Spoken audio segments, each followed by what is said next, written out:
Well, just a quick little update for tonight, straight from the U.S. State Department, probably not prominently covered by our mainstream media, but it was covered by Ramzi Baroud over at Zenit magazine, and the essay is entitled U.S. Terrorism Report, Selective Data, Wrong Lessons.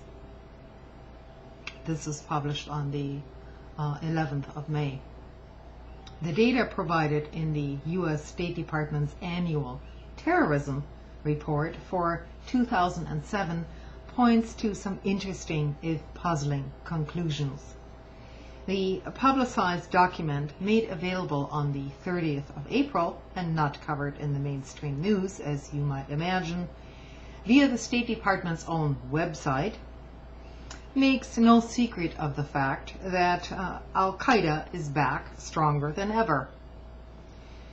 It also suggests that violence worldwide is nowhere near subsiding, despite President Bush's repeated assurances regarding the success of his war on terror. And we might add McCain to that group at this point.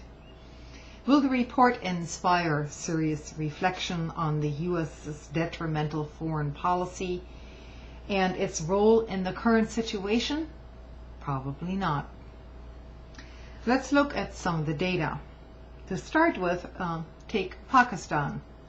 Al-Qaeda or Al-Qaeda-inspired incidents and attacks in the country more than doubled, from 375 to 877 between 2006 and 2007 alone.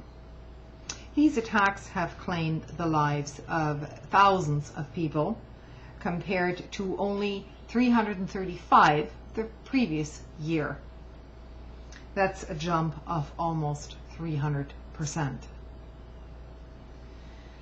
Then there's Afghanistan, which was supposedly liberated shortly after our attacks on that country.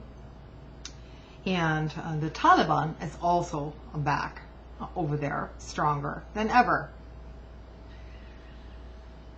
But, this is barely half the story, only 40% of it, if you want to be as specific as the terrorism report.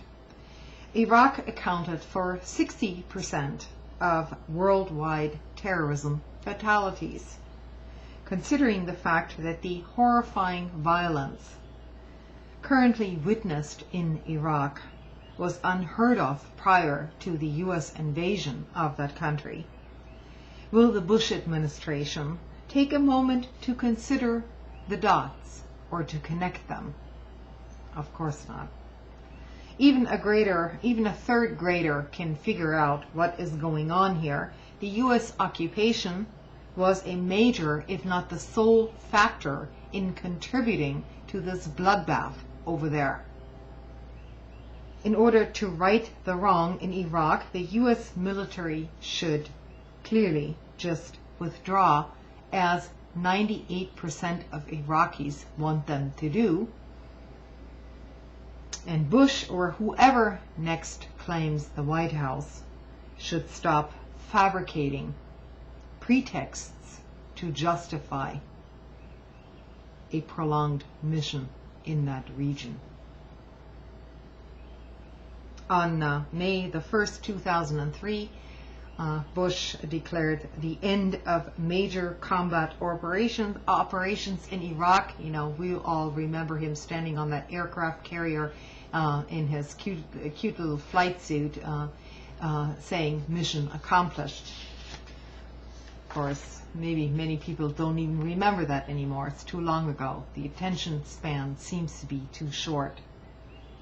Instead, more than 5 years later, after this speech, the administration seems determined to maintain a military surge, now having injected 30,000 more troops, because it can't make ends meet over there, and making no apologies for the war's contribution to an increase in terrorist activities worldwide.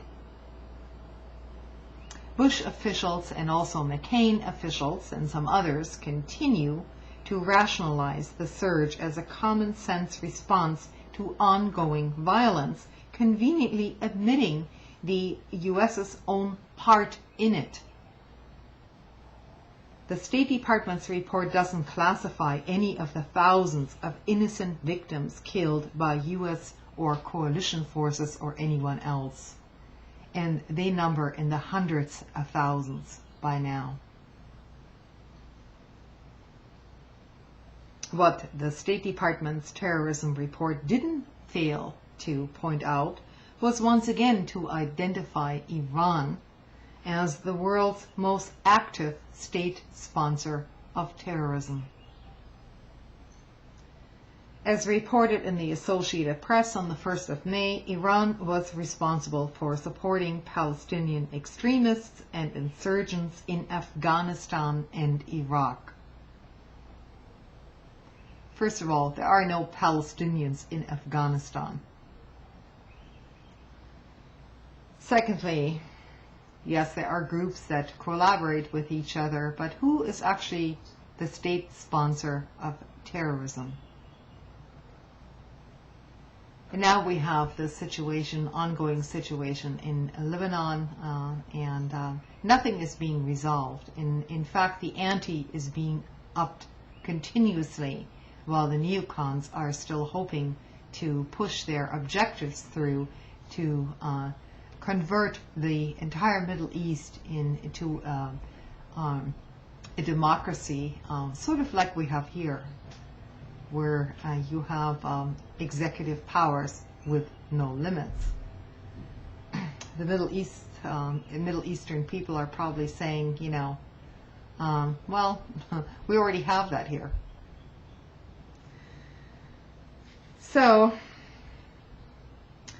you know, news reports say that the recent assassination of the Afghani president, a U.S. ally, President Hamid Karzai, was attributed to this assassination attempt was attributed to Al-Qaeda. You know, no proof. Moreover, if Al-Qaeda indeed existed on such a large and influential scale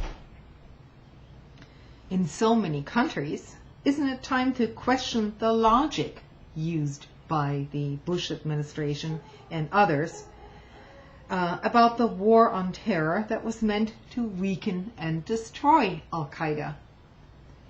Of course, our mainstream media is not asking those questions. They also don't look at the data.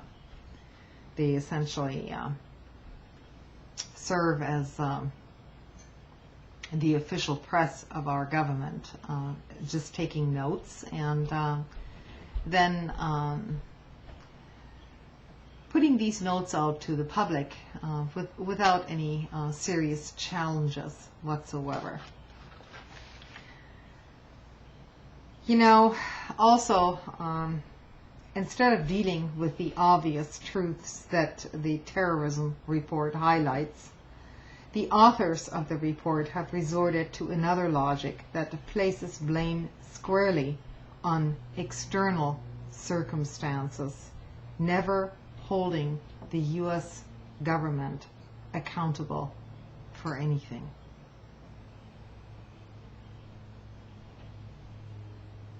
I hope that U.S. citizens are smarter than our government at this point, despite what we're being told by our mainstream media. There needs to come a point where people need to wake up. And the next election is not going to solve a huge amount of problems, you know.